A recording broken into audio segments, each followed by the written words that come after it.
special moments are special moments. Ordinary moments, they all feel like boring as such. They don't feel so ordinary anymore in full consciousness, because there is this aliveness right now, this openness, this seeing, this clarity. So in many, many ways, for example, for me, I enjoy sometimes doing the dishes. It's so lovely to feel the water flowing on your hands, and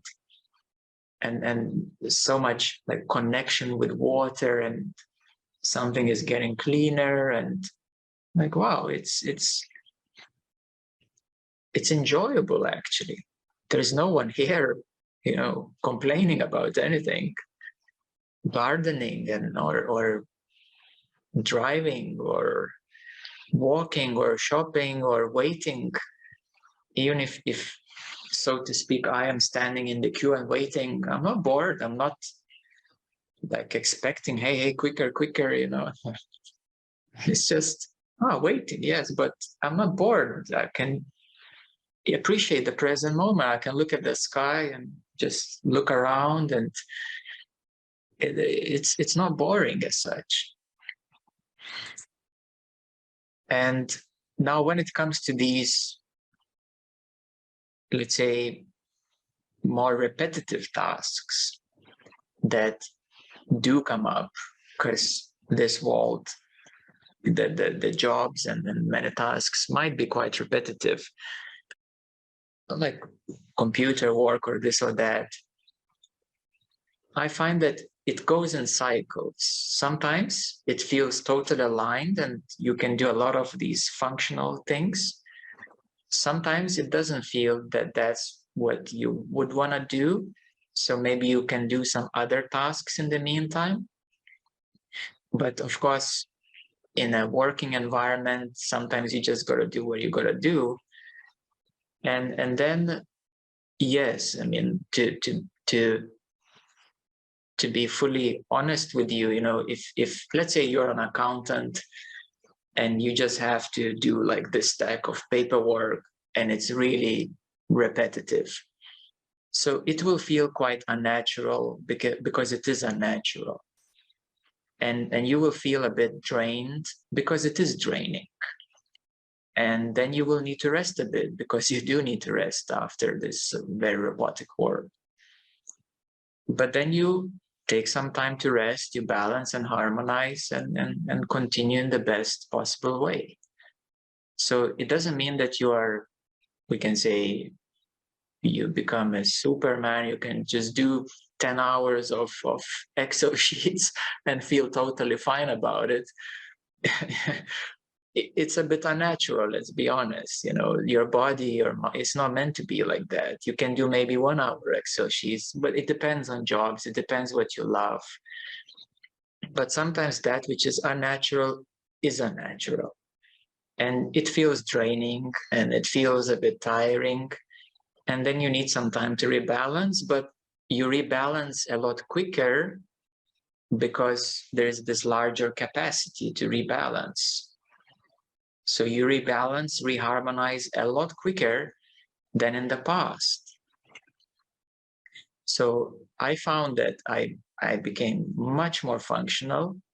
I can do a lot more things that maybe 15 years ago I was resistant while not being in full consciousness. It was like, oh, this is not my thing. But now it's okay, it's doable. And it doesn't feel like a burden. It's just doable. Yeah, I can do it. And it's not a burden. There's no resistance, no kind of avoiding it with some kind of, like this avoidance. That's gone. And therefore, you do become a lot more functional and more enjoyable, whatever you do. So that is the truth about full consciousness. And that's why like I really like Bhagavadgita, where Krishna was very practical. If you read this beautiful, amazing book, Bhagavad Gita, Krishna was very down to earth and very practical. He was actually advising about the war. Like, that's quite a practical thing, isn't it? And he was advising how to make best out of it, because that's what it is. It cannot be avoided, the war, and how to do the best out of it, and how to understand the real nature of all of it. And Bhagavad Gita, that's what it's about, the storyline. And then, of course, it reveals the truth underlying, behind, and above the whole situation. But what I want to say is that in this book, Krishna was very practical, extremely down to earth, seeing everything clearly as it is, even if it was a war situation. So that's quite something, isn't it? Like, most people would just chicken out and run away. And here, there he was, this divine being, grounded, and say, okay, that's what we got here at our hands, and what do we do about this? And Jesus was also practical. He was chased by Roman Empire, by priests of the church, and there were so many troubles, and he was very practical, very down to earth. So he was a carpenter by his profession, handyman, carpenter. Well, Buddha has a bit different story, but these are the examples of this down to earth practicality, clarity, making choices, decisions, because you are fully capable and aware of the whole thing right now. So that's quite something, isn't it? And of course, you don't have to then say, oh, but it's not for me, I'm just an accountant and so on. And it's okay, but you will do whatever you need to do more groundedly, more presently, more diligently, more clearly. So whatever is your thing, you can do it in a larger capacity. So that's a very practical side of enlightenment, full consciousness. It's like, what are we talking about now, isn't it? Yes, we're talking about these extremely practical matters, how they are experienced from full consciousness. So now you may understand that it is for you. It is for you, and because it is you, and this ability, capacity grows as you open up more. That's what it's really about. It's not about all those side effects and side things, altered perceptions and identifying being spiritual, and yes, and all those things and so on, rituals. I mean, if it is aligned with you in your devotional path, then it's okay. Maybe you are called in some times and cycles, like to, make a prayer or devotion as a way of harmonizing yourself, connecting, balancing yourself.